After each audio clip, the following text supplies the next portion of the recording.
Samantala, bukod sa nominasyon, ano pa nga ba ang haharaping hamon ng mga housemates sa linggong ito? Narito ang ating pasilip. Panuuri nating lahat. Pinatawag ni Kuya si Willan sa confession room. Meron akong task na ibibigay sa inyo. Sige po, kuya. Sure! Meron akong sulat dyan. Kunin mo at basahin mo. Saan po? Andyan, sa lalagyan, sa harapan mo. Tissue. Dito. Sorry. Oh, no! Yellow task. Yolanda. Ma, akala ko po doon po kasi nasa tissue po pala. Sorry po. First time ko po kasi. Okay, doon yung task, doon yung tissue. Sorry kuya. Mali po yung dukot. Housemate! Sa buhay, may mga bagay na gusto nating palayain mula sa ating mga sarili.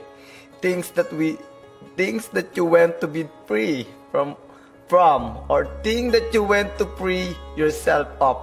Ilan lamang sa mga bagay nito ay galit, insecurities, sikreto, issues, nakaraan, panghusga at iba pa. Gamit ang isang piraso ng papel, gusto kong isulat niyo ang mga bagay na ito at maglakas loob upang ibahagi ito sa inyong mga housemates. Big brother. Habang abala ang housemate, si Diana tila hirap matapos ang kanyang sinusulat. Parang feeling ko lang may hindi pa ako nasasabi sa kanila na kung gusto ko na makilala silang lahat kung gusto ko rin po na makita nila yung totoong ako, parang feeling ko kailangan nilang malaman yung experience na to kasi parang isa to sa mga experiences sa buhay ko na sobrang naka-affect po sa pagkatao ko ngayon. Ilang sandali pa, Housemates, hangarin ko na gumaan ang inyong mga loob. Pagkatapos magbahagi ng bawat housemates, nais ko ay punitin ninyo ang hawak nyo na papel. Ito ay simbolo ng pagpapalaya sa mga bagay na nagpapabigat sa inyong buhay. ilang sandali pa unang nagbahagi si Diana ng kanyang istorya. Okay. Wait. Ayan. So, this is something that I rarely speak about because I used to be very, very embarrassed by it. Pero, ngayon, parang feeling ko kailangan ko lang siya i-share.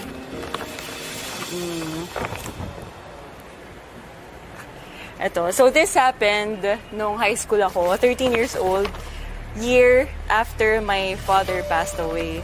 As in, nabugbog ako.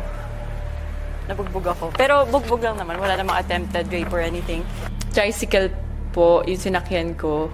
Tapos, nung on the way na po sa bahay, parang nag-stop po siya. Tapos doon niya po, ginano niya po ako sa leeg. Tapos pinagsusuntok niya po ako. Tapos pumasok pa po siya sa loob ng sidecar. Binugbog talaga ako, kuya. Namugo po yung ilong ko. Tapos, as in, may black eye, may bruises po ako buong katawan. Sobrang naging laki ng impact nun sa buhay ko. Parang sobrang naging distant ako sa guys. Kaya di ba sinabi ko sa inyo na parang last boyfriend ko 4 years ago pa. Kasi sobrang laki ng trust issues ko sa guys. Umabot pa sa point na parang I started dating girls. Sa ganun. Kasi parang sobrang naging hate ko yung guys. Since before noon, namatay yung dad ko, parang iniisip ko, parang paano kung buhay yung dad ko? Siguro hindi nangyari yun. Yung place na pinangyarihan nun kasi, on the way sa bahay namin. So parang everyday, until this day, pag umuwi ako sa amin, pag dumadaan ako dun sa road na yun, hindi pa rin ako makatingin. Parang hindi pa rin ako makatingin, kuya, kasi naalala ko yung experience. Ano sa tingin mo ang naging epekto dito sa buhay mo? Sobrang naging cautious na po ako lalo ngayon, kuya. Parang ilang years din po ako nagkaroon ng nightmares. Parang hindi ko kaya mag-isa kahit sa sarili naming bahay. Parang feeling ko hindi ako safe. Sa positive naman, syempre mas naging careful ako. Parang mas iningatan ko yung sarili ko, kuya. Pero syempre, sinasabi ko rin sa sarili ko na hindi naman pwedeng sobrang magpa-affect ako dun sa negative experience ko na yan. Kaya ngayon po, tinatry ko ulit. Nabalik yung trust sa guys.